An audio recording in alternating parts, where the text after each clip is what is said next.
వందనాలమ్మా.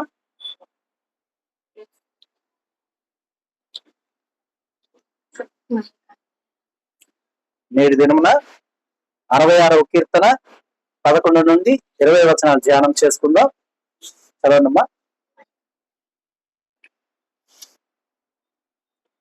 నీవు బందీ గృహంలో మమ్మ ఉంచితివి, మా నడుముల మీద గొప్ప భారం పెట్టితివి.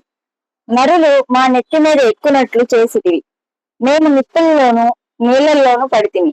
అయినను నీవు సమృద్ధి గల చోటికి మమ్మ రప్పించి ఉన్నావు. దహన బలులను తీసుకొని నేను నీ మందిరములోనికి వచ్చిదను. నాకు శ్రమ కలిగినప్పుడు నా పెదవులు పలికిన మ్రొక్కుబడులను, నా నోరు రచించిన మ్రొక్కుబడులను నేను నీకు చెల్లించదను. పొట్టేళ్లను, ధూపమును, కొవ్విన గొర్రెలను తీసుకొని నీకు దహన బలులను అర్పించదను. ఎద్దులను, పోతు మేకలను అర్పించదను. దేవుని యందు భయభక్తులు గలవారులారా, మీరందరూ వచ్చి ఆలకించుడి. ఆయన నా కొరకు చేసిన కార్యములను నేను వినిపించదను. ఆయనకు నేను మొర్రపెట్టి తిని, అప్పుడే నా నోట శ్రేష్టమైన కీర్తన ఎండును. నా హృదయంలో నేను పాపమును లక్ష్యం చేసిన ఎడల ప్రభువు నా మనవి వినకపోవును. నిశ్చయముగా దేవుడు నా మనవి అంగీకరించి ఉన్నాడు. ఆయన నా విజ్ఞాపన ఆలకించి ఉన్నాడు. దేవుడు నా ప్రార్థనను త్రోసివేయలేదు, నా యొద్ద నుండి తన కృపను తొలగింపలేదు. ఆయన సన్నతింపబడును గాక. మరి కీర్తనాకారుడు చెప్పినటువంటి విధానాన్ని మనం గమనిస్తే కనుక మన మీద ఈ లోకమందు కొన్ని భారాలు, మన చుట్టూ ఉన్నటువంటి బంధకాలు, ఇవన్నీ కూడా కొన్ని కొన్ని సందర్భాల్లో మనల్ని బాగా కృంగతీసే విధంగా ఉంటూ ఉంటాయి. అయితే ఆ సందర్భాల్లో మనం సహజంగా ఆలోచించే విధానం, దేవుడు నన్ను విడిచిపెట్టేశాడేమో, నాకు తోడై లేడేమో అని అనుకుంటూ ఉంటాం. అయితే మరలా దేవుడు మనల్ని ఏ రీతిగా రక్షించుకున్నాడో, ఏ విధంగా మన ఎడల ఆయన కృపని వెల్లడిపరుస్తున్నాడో వివరించినటువంటి విధానంగా మనం ఈ లేఖనాలని భావించవచ్చు. అయితే చూసినట్లయితే చూడమ్మా, నీవు బందీ గృహంలో మమ్మ ఉంచితివి, మా నడుముల మీద గొప్ప భారము పెట్టితివి. నరులు మా నెత్తి మీద ఎక్కినట్లు చేసితివి. మేము నిప్పులలోనూ నీళ్లలోనూ పడితివి. అయినను నీవు సమృద్ధి గల చోటికి మమ్ము రప్పించి ఉన్నావు. మరి ఇక్కడ ఉన్నటువంటి సందర్భము ఏ విధానానికి సంబంధించింది అయినా కూడా మన యొక్క జీవితాల్లో ఇప్పుడున్నటువంటి విధానాల్లో మనం కనుక అన్వయించుకుంటే కనుక ఏ రీతిగా చూసుకోవాలి అంటే, మనము బందీ గృహంలో ఉన్నాం. అంటే బందీ గృహము అంటే ప్రత్యేకంగా ఏమి లేదు, ఈ లోకమే, ఈ భూమి మీద మనం ఉన్నాం. అంటే దేవుణ్ణి అడుగుతున్న విధానం, నీవు బందీ గృహంలో మమ్మ ఉంచితివి, మా నడుముల మీద గొప్ప భారము పెట్టితివి. బందీ గృహంలో ఉన్నాం. అయితే ఈ భూమి మీద మనం ఉన్నాం, ఈ లోకంలో మనం ఉన్నాము. మరి భారం అంటే ఏంటిది అంటే, దేవుడికి అనువైన విధానాన్ని మనం ఎప్పుడు కూడా కనబరిచే విధంగాను, అవలంబించే విధంగాను మనల్ని మనం అనుక్షణము పరిశీలించుకుంటూ ఉండే విధానమే మన మీద ఉన్నటువంటి భారం. అర్థమైందా? ఇప్పుడు ఎలా అంటే, ఇప్పుడు బాగా జలుబు చేసిన వ్యక్తి ఒకళ్ళు ఉన్నారు అనుకుంటాం. బాగా జలుబు చేసింది, తెలుస్తా ఉంది, అంటే తగ్గుతున్నాడు, తుమ్ముతున్నాడు, బాగా ఇబ్బందిగా ఉన్నాడు. అలాంటి వ్యక్తికి అతని చుట్టూ ఉన్నదంతా స్వీట్సే పెట్టున్నారు అనుకోండి, అసలు పరిస్థితి ఎలా ఉంటది? అది తినాలనిపిస్తుంటది. కానీ లోపల ఉన్నటువంటి విధం ఏం చేస్తుంది?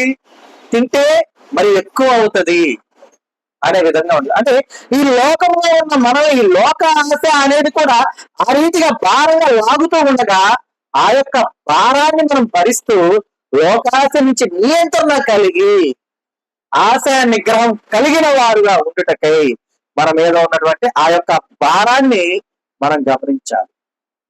మరి కనులకు మంచిదిగా, చూడటానికి రమ్యముగా, ఆహారానికి మంచిదిగా అన్న ఆలోచన విధానం ఆశతో వచ్చిందై ఉండగా, అది తినకూడదు అనే ఆజ్ఞ వారి మీద మోపబడిన భారంగా మనం చూడాలి.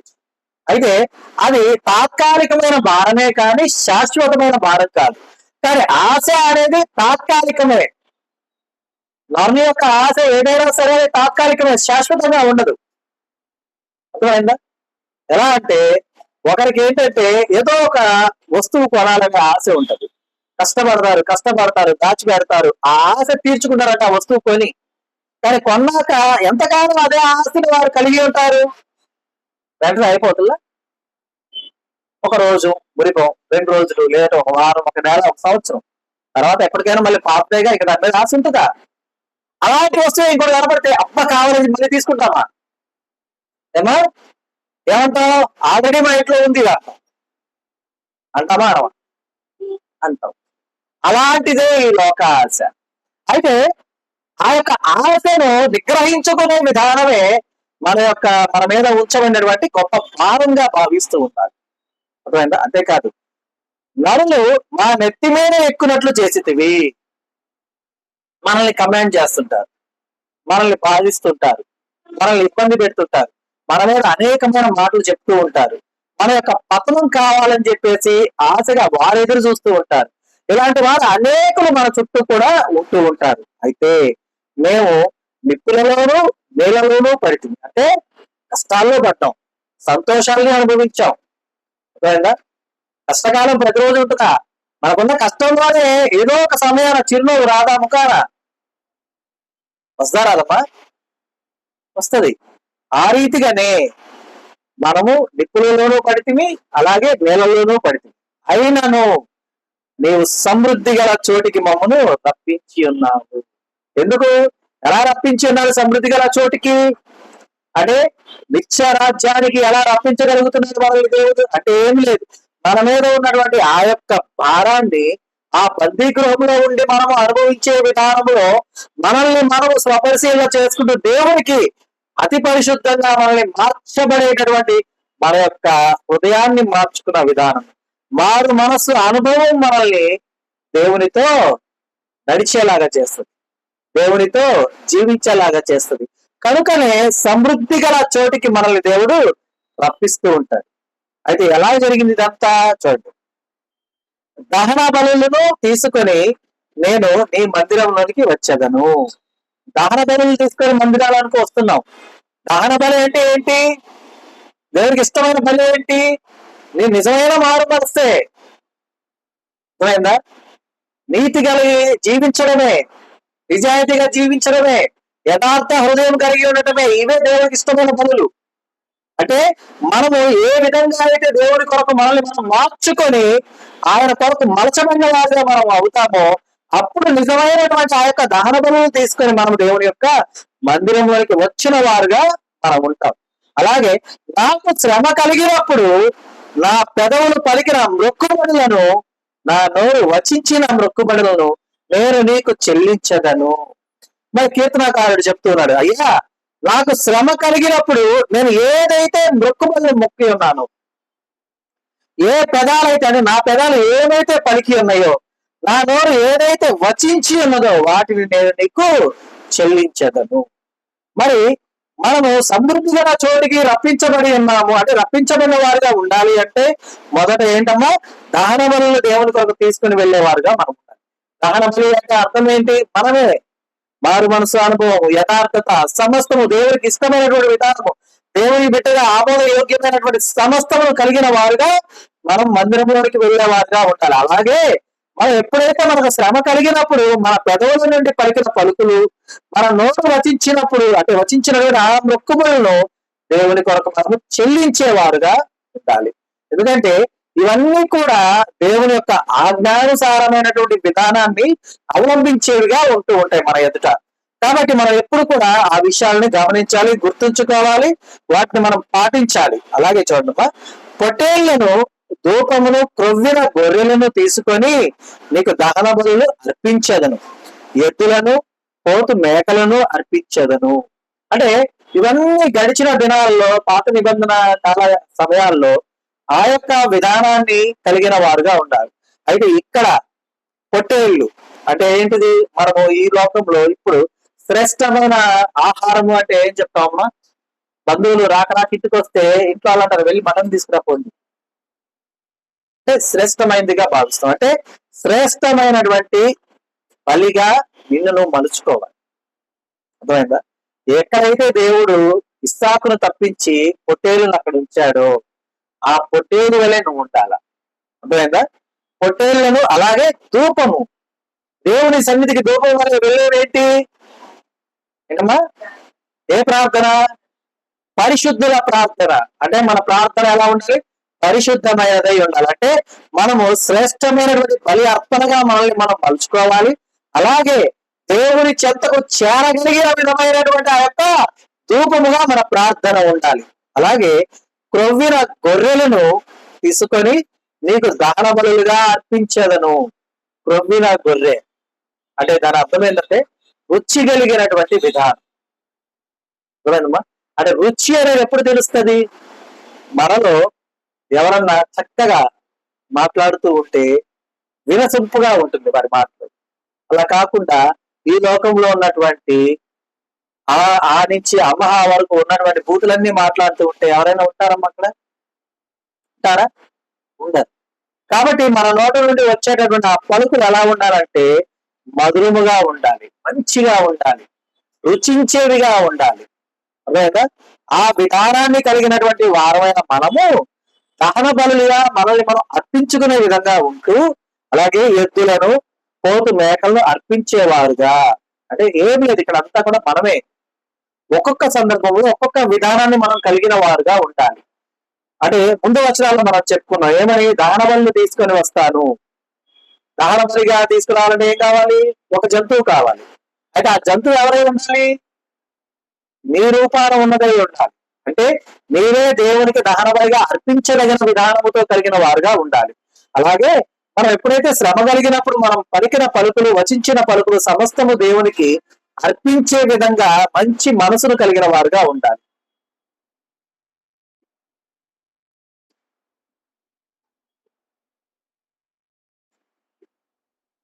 మంచి మనసును కలిగిన వారుగా ఉండాలి. అలాగే పొట్టేళ్లను, తర్వాత మన ప్రార్థన ధూపం వలెను, క్రొవ్విన గొర్రెలను, ఎద్దులను, పోతు మేకలను అర్పించే విధంగా. అంటే గొర్రె దేనికి సాదృశ్యంగా ఉంటుంది? సౌమ్యానికి సాదృశ్యంగా ఉంటుంది. అలాగే ఎద్దులు వేటికి సాదృశ్యంగా ఉంటాయి? కష్టపడి పనిచేసే వాటికి సాదృశ్యంగా ఉంటాయి, అంటే బలానికి సాదృశ్యంగా ఉంటాయి. అలాగే పోతు మేకలు, మేకపాలు శ్రేష్టమైనవి అంటారు. అవునా? సో అంటే ఏమి లేదమ్మా, నీలో ఉన్న సమస్తము, నీ బలము, అర్థమైందా, నీ ఆలోచన, నీ సమస్తము అన్ని కూడా దేవుని ఎదుట దహనబలిగా అర్పించిన వారుగా ఉండాలి. అది అంటే దహనం చేసిన తర్వాత ఏమొస్తుంది చెప్పండి? ఏదైనా కాల్ చేసాం మనం, ఏమొస్తుంది అక్కడ? కాల్ చేసి అయిపోయిన తర్వాత ఏముంటది? కింద బూడిద ఉంటది. అంటే బూడిద మనం ఉపయోగిస్తాం, ఇంకా ఉపయోగిస్తామా? ఉపయోగించాం. అంటే దీని అర్థం ఏంటంటే నా బలం, నా బలగం, నా ఆలోచన, నా వివేకం, నా తెలివితేటలు, ఈ సమస్తము కూడా దేవునికి దహన బలిగా అర్పించేవి. కాబట్టి ఇవన్నీ కూడా ఏమవుతాయి? చివరికి బూడిదగా ఉంటాయి. అంటే దేవుడికి అర్పించేసాక మిగిలింది ఏంటిది? దాని నుంచి వచ్చిన అవశేషాలు బూడిదే కదా. అయితే ఇక్కడ దీని అర్థం ఏంటంటే ఈ బూడిద వంటి నీవి ఉన్నటువంటి నీ ఘనత ఇచ్చేవి. అయితే ఆ ఘనతను చూసి గర్వించే విధంగా ఉండకు. అంటే ఒక్క మాటలో చెప్పాలి అంటే ఏం లేదు, మా సింపుల్. మన అహాన్ని, మన గర్వాన్ని, మన ఈగోని సమస్తమును విడిచిపెట్టిన వారుగా ఉండాలి. ఎందుకంటే దహన బలి అర్పించిన తర్వాత వచ్చేది బూడిదై ఉన్నది. ఆ దహన బలి కొరకు అర్పించేవేమైనా శ్రేష్టమైనవి ఉన్నాయి. ఆ శ్రేష్టత అంతా నీలో ఉంది. ఆ శ్రేష్టతను నువ్వు దేంతో పోల్చుకోవాలి? నా శ్రేష్టత మొత్తం దహన బలిగా దేవుడికి అర్పించేసా, కాబట్టి ఉంది వ్యర్థమైన బూడిద. అంటే ఈ బూడిద దేనికన్నా చూసుకొని విడిచిపడుతుందా? విడిచిపడదు. కాబట్టి మనం కూడా మన ఆహాన్ని, ఇగోని, మనకు ఉన్నటువంటి సమస్తమును, ఘనతను, తర్వాత మనకున్నటువంటి గర్వమును అన్నిటినీ విడిచిపెట్టిన వారుగా ఉంటారు. అది వదిలేయాలన్నమాట. చూడండి, దేవుని యందు భయభక్తులు గలవారులారా. ఇక్కడ నుంచి మరలా ఏం మొదలైంది అంటే అక్కడ వరకు శ్రేష్టమైన సమస్తం ఇచ్చేసాం దేవుని కొరకు. ఇప్పుడు దేవుని యందు భయభక్తులు గలవారులారా మీరందరూ వచ్చి ఆలకించుడి. ఆయన నా కొరకు చేసిన కార్యములను నేను వినిపించదను. ఎప్పుడైతే మనము ఈ విధంగా ఉంటామో అప్పుడు దేవుడు మన ఎడల చేసేటటువంటి గొప్ప గొప్ప కార్యాలన్నింటినీ కూడా అనేకులు చూసే విధంగా ఉంటుంది. అనేకులు చూస్తూ అనేక విధాలుగా మనల్ని దేవుని కొరకు ఒక దేవుని బిడ్డగా మనల్ని అభివర్ణించే విధంగా ఉంటుందన్నమాట. కాబట్టి గమనించాలి, మనం దేవుని యందు భయభక్తులు కలిగిన వారుగా ఉంటే ఇవన్నీ విడిచిపెట్టాము అనుకోండి, దేవుని యందు భయభక్తులు కలిగి ఉంటామా ఉన్నామా? ఉంటాం. కాబట్టి ఎప్పుడైతే మనం దేవుని యందు భయభక్తులు కలిగి ఉంటామో అప్పుడు అనేకులు వచ్చి దేవుడు మన ఏళ్ళ చేసిన గొప్ప కార్యములను మనం వినిపించలేని కార్యములు వారు ఆలకిస్తూ ఉంటారు, వారు చూస్తూ ఉంటారు. మనం కూడా చాలా సాక్ష్యాలు వినుంటాం, గొప్ప గొప్ప సాక్ష్యాలు అనేకం వినుంటాం. ఆ అనేకమైన సాక్ష్యాలన్నిట్లో కూడా గొప్ప సేవకులైన వారైనా కూడా, విశ్వాసులైన వారు కూడా, వారు మన పైన ఇందాక చెప్పుకున్న విధంగా గర్వాన్ని, అహంకారాన్ని, ఘనతను, ఈగురన్నిటిని విడిచిపెట్టిన వారుగా ఉన్నవారే. ఒక మచ్చుకి ఒక ఎగ్జాంపుల్ చెప్పుకుంటాం. మనందరికీ తెలుసు హోసన్నా మినిస్ట్రీస్ గారి, హోసన్నా మినిస్ట్రీస్ యొక్క ఎవరు? యేసన్న గారు. మనందరికీ తెలుసు కదా. అంటే మనం అంతా వెళ్ళి ఆయనతో పలకరించిన వారమో కాదు, ఆయనతో మాట్లాడిన వారమో, ఆయనతో ప్రార్థన చేసుకున్న వారమో కాదు, మన అందరికీ లేదు. కానీ బట్ ఆయన అనేవారు తెలుసు కదా అందరికీ. గొప్ప సేవకుడు, అనేకమైనటువంటి సంఘాలు స్థాపించినటువంటి ఆయన, అవునా కాదా? మరి యేసన్న గారి యొక్క సాక్ష్యం ఒకటి మనందరం ఒకసారి పంచుకొని ఉన్నాం. ఏంటంటే, ఒక సహోదరు ఇంటికి భోజనానికి పిలిస్తే ప్రార్థన చేసి వెళ్తుంటే భోజనం కూర్చోమంటే ఆయన భోజనం చేస్తున్నప్పుడు ఆ ఇంటి యజమానుడు వచ్చి దాంట్లో ఊసిన విధానం. ఓకేమ్మా, గొప్ప దైవజనుడు, అవునా కాదా? దేవుడు ఎన్నంటి ఉన్నటువంటి నరుడు, అవునా కాదా? అవునా కాదమ్మా? దేవుని చేత అభిషేకించబడినటువంటి వాడు, అవునా కాదా? మరి దేవునితో మాట్లాడుతున్నవాడు, దేవుని చేత అభిషేకించబడ్డవాడు, దేవునితో నడుస్తున్నటువంటి వాడైనటువంటి ఆ గొప్ప దైవజనుడికి సహజంగా ఈ లోకంలో వారు తెలుసు, వీరు తెలుసు అన్నటువంటి విధానాన్ని కలిగిన నరుడికి ఉన్నటువంటి ఆ అహంకారానికన్నా ఇంకెంత అహంకారం ఉండాలి ఆయనలో? ఉండాలా లేదా? నరులు ఏం చేయగలరు? ఈ భూమి మీద ఉన్న చోట వాళ్ళు ఏం చేయగలరు? కానీ దేవుడే తోడైనటువంటి దేవుడు ఏం చేయగలడు? ఎదుటి వారు ఘనత వహించిన వారు చేయలేని కూడా చేయగలడు కాదా? మరి అలాంటి ఆయన ఏమి విడిచిపెట్టాడు? ఆయనకు దేవునితో ఉన్నటువంటి గొప్ప సన్నిహిత్యాన్ని అంటే కోపంగా చూపించాలి. అక్కడ దేవుడు ఆయనకి ఇచ్చిన ఘనతను గర్వంగా తీసుకోలేదు ఆయన, అర్థమైందా? అలా కాకుండా ఆయన ఏం చేశాడు? ఆయనలో ఉన్నటువంటి గొప్పతనాన్ని అంతా విడిచిపెట్టేశాడు. గర్వాన్ని విడిచిపెట్టాడు, అహాన్ని విడిచిపెట్టాడు, సమస్తాన్ని విడిచిపెట్టాడు. ఆ యొక్క సహోదరి బాధపడుద్దని తినకుండా లేచి వెళ్ళిపోతే ఆ ఊసిన దగ్గర ఆయన పక్కకు జరిపేసి ప్రేమతో ఆమె వడ్డించిన ఆ యొక్క ఆహారం అంతా కూడా ఆయన ఆ భోజ్యాన్ని భుజించి ఆయన దీవించి ప్రార్థన చేసి అక్కడి నుంచి ఆయన వెళ్ళిపోయి, అవునా? తర్వాత ఆయన ఆమె యొక్క యజమానుడు మారటం, మరలా ఆయన దగ్గరికి వెళ్ళి ప్రార్థన చేసుకోవటం, ఇవన్నీ కూడా జరిగాయి.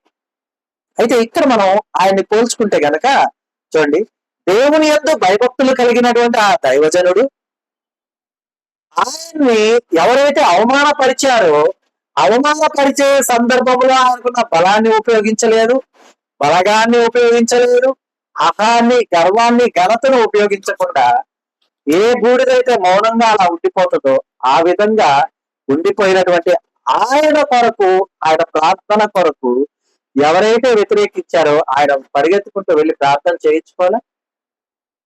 ప్రార్థన చేయించుకున్నారా లేదు? మరి చూడండి, ఆయన నా కొరకు చేసిన కార్యములు నేను వినిపించదును. యేసన్న గారు గొప్ప సాక్ష్యంగా చెప్పుకునే కార్యం కదా అది. ఎవరైతే అవమానపరిచారో, ఎవరైతే తింటున్నటువంటి ఆ యొక్క పల్లెల్లో మూసారో వారు మరలా ఆయన దగ్గరకు వచ్చి ప్రార్థన చేయించుకున్నారంటే దేవుడు చేసిన కార్యం కాదా? నరుడు ఏం చేయగలడు? ఒక నరుడుగా మనం అనుకున్నాం, మనలో ఇగో ఉంటది కదా, మనమే అనుకున్నాం. నన్నే అనుకోండి, నేను భోజనం చేసుకుంటే వచ్చి ఊసాడు, ప్లేట్ ఇసిరేసి ఎవరు రాదు, నేను ఇటుంటే వస్తావా? నువ్వెంత? నీ లైఫ్ ఎంత? అంటే తెలుగులో అంటే ఇది బూతులాగా అనిపించింది. అందుకని నువ్వెంత, నీ లైఫ్ ఎంత, అన్నిటి తర్వాతే నువ్వు, ఇది ఇంగ్లీష్ లో అంటే బూత్ కావచ్చు. అంటే ఏంటి అన్నిటి తర్వాత అంటే? ఆఫ్టర్ ఆల్ అంటే అది భూతం కదా, అన్నిటి తర్వాత అన్నదే అది.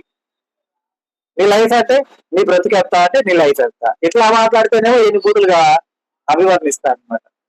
ఓకేనా? మనమైతే ఏం చేస్తాం? ఇలా మాట్లాడేస్తాం, ఆమెను తిడతాం, ఆయన ఏం చేయం, ఆమెను తిడతాం. ఇంకోసారి నన్ను పిలవద్దు, ఇంకోసారి నాతో ప్రార్థన చేయించుకోవద్దు, ఇంకోసారి సంఘస్థులు ఎవరిని ఇంటికి ఆహ్వానించవద్దు, ఓకే, ఇక వెళ్ళిపోయి ఏం చేస్తాం? సంఘస్థులు ఎవరు ఆ ఇంటి ముఖాన్ని చూడటానికి లేదు, ఆ ఇంటికి వెళ్ళటానికి లేదు, అక్కడ భోజనం చేయడానికి లేదు, వారితో మీరు మాట్లాడటానికి లేదు. కారణం కారణం ఏంటి? నేను భోజనం చేస్తుంటే నా పల్లెల్లో ఊస్తాను. ఇది ఇప్పుడు జరుగుతున్నటువంటి సేవకుల యొక్క విధానం. అయితే నిజమైనటువంటి దైవ సేవకుడు దేవుని యొక్క ప్రేమను చవిచూచిన వాడు, దేవుని యొక్క సాత్వికాన్ని కన్నులారా చూసినటువంటి వాడు ఎలా ఉంటాడు తెలుసా? మౌని అయి దేవుడు ఇచ్చినటువంటి ఆ యొక్క అది కూడా నిజంగా ఎలా భావించుంటాడు తెలుసా? ఆయన, నాకు ఇది ఒక పరీక్ష. నా దేవుడు నేను ఎంతగా తగ్గించుకున్నానో చూడాలని చెప్పేసి నా దేవుడు పరీక్షిస్తున్నాడు నన్ను. ఈ పరీక్షలో నేను నెగ్గాలి, నా దేవుడిని గెలిపించాలి అని ఆయన మౌని అయి అక్కడ వెళ్ళిపోయిన విధానాన్ని మనం చూస్తున్నాం.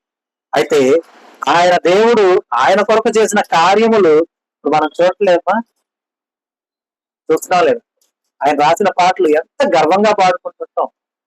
పాడుకోవట్లా? పాడుకుంటా లేదా? అదే నీ బలం ఎంత, నా బలం ఎంత, నీ లైఫ్ ఎంత, నా లైఫ్ ఎంత, నీ తర్వాత ఏంటి, అన్ని తర్వాత నువ్వు అని కనుక మనం పోటాపోటీగా పోట్లాడేవాళ్ళకి ఆయనతో మనం 2-3 గంటలు కొట్టి ఆయన ఒక్కడు కొట్టడా? కొట్టడా? ఇంకేమి పత్రికమారా పోలా పోతుంది కదా. కానీ ఇప్పుడు ఆయన చేసిన కార్యం, అంటే దేవుడు చేసిన కార్యం, అక్కడి నుంచి ఆయన వచ్చినటువంటి ఆ యొక్క విధానము, ఎవరైతే అవమానపరిచారో వారు పరిగెత్తుకుంటా వచ్చి ఆయన దగ్గరకు వచ్చి ఆయనతో క్షమాపణ అడిగి ప్రార్థన చేయించుకొని ఆయన యొక్క శిష్యుడు, అంటే విశ్వాసిగా మార్చబడినటువంటి కార్యం అది. అర్థమైందా? దేవుడు మనం అనుకుంటాం, ఆ రోజున ఆయన కూడా అనుకోవచ్చు, యా నేను నీకు ప్రార్థన చేసేవాడిని కదా, పాటలు రాసిన వాడిని కదా, నీ సేవ చేసేవాడిని కదా, మరి నేను ఆకలేసి తింటున్న సమయాన్ని పూయకుండా చేయొచ్చు కదా. ఇక ఈ విషయం తెలిసినటువంటి వారు అనేకులు ఎదురైపోతారు. నీ దేవుడు ఊసినప్పుడు ఆపొచ్చుగా, నోరు మూయొచ్చుగా. దానియేలు ఆడుంటే సింహం నోరు మూసిన దేవుడు నీ పల్లెల్లో మూస్తుంటే నోరు మూయొచ్చు కదా వాడికి అని అనేకులు తయారైపోతారు. ఎందుకంటే సాక్ష్యాన్ని నమ్మని అనేక జనాంగం ఉన్నారు. అయితే నిజంగా ఆ దేవుడు ఆ నోరు మూయించుంటే ఈరోజు ఒక గొప్ప సాక్ష్యం బయటకు వచ్చేదా? మూయించినప్పుడు ఏం జరిగిందో చూసాం సింహాలతో, నోరు మూయించినప్పుడు ఏం జరిగిందో చూసాం. దేవుడు ఒక కార్యం చేస్తున్నాడంటే మనల్ని విడిచిపెట్టాడని అర్థం కాదు. నిన్ను ఎంత గొప్పగా నిలబెట్టబోతున్నాడో రుజువు చేయటానికి నీకు కొద్దిగా ఎడబాటులాగా అనిపిస్తుంది. అర్థమైందా? కాబట్టి మనం గమనించాలి. ఆయనకు నేను మొరపెట్టి తిని అప్పుడే నా నోట శ్రేష్టమైన కీర్తన ఉండెను. ఇంకొక పాట ఏసన్న గారే కానుకల సంచి పట్టుకొచ్చేటప్పుడు ఆయన దగ్గర కానుక వేయడానికి డబ్బులు లేని పరిస్థితుల్లో ఇటు రావాక అని ఆయన అంటున్నా అటు వచ్చాడు. అప్పుడు ఒక పాట రాశారు కదా, పాట ఎవరికన్నా ఐడియా ఉందా?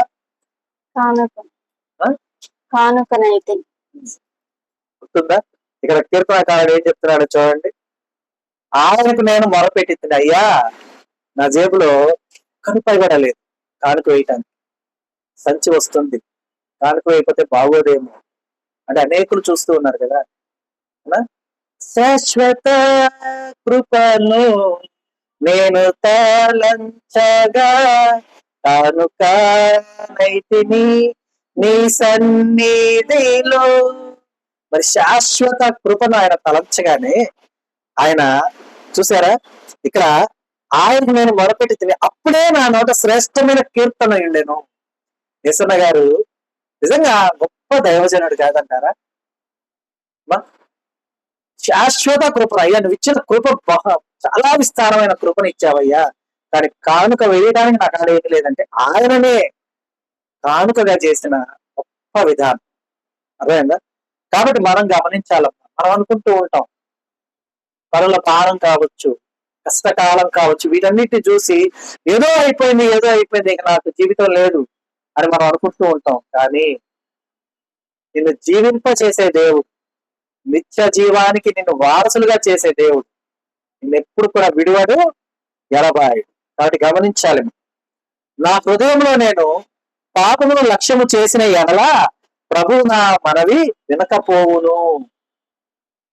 హృదయంలో ఒకవేళ పాపాన్ని కనుక లక్ష్యం చేస్తే ప్రభు నా మనవి వినడు. వింటారా? వినడు. నీ హృదయంలో క్రోధం ఉంది, నీ హృదయంలో ద్వేషం ఉంది, నీ హృదయంలో అసూయ ఉంది, నీ హృదయంలో సమస్తము దేవుడికి వ్యతిరేకమైనవి ఉన్నాయి. ఇక నీ హృదయంలో దేవుడి స్వరానికి విని ఆ స్వరం విన్న తర్వాత ఆ విన్న స్వరానికి తగిన విధంగా చేసే యోచన ఎక్కడి నుంచి ఉంటది? ఉంటుందా? No? ఉండదు. మరి ఆ యోచన లేనప్పుడు నువ్వు ఎలాగా నీ హృదయాన్ని పరిశుద్ధంగా ఉంచుకోగలుగుతావు? అవునా కాదా?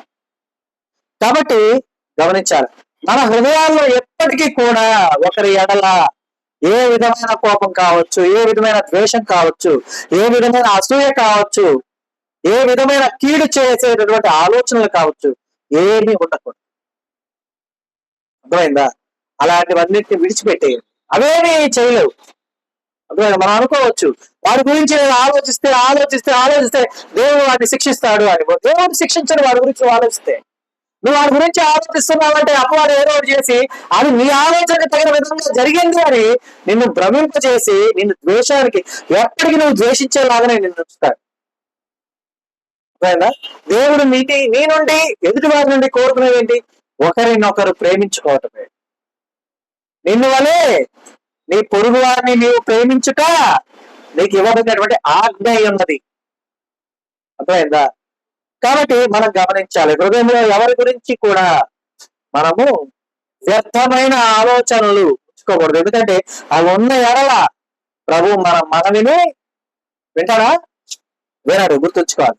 నిశ్చయముగా దేవుడు నా మనవి అంగీకరించి ఉన్నాడు, ఆయన నా విజ్ఞాపన ఆలకించి ఉన్నాడు.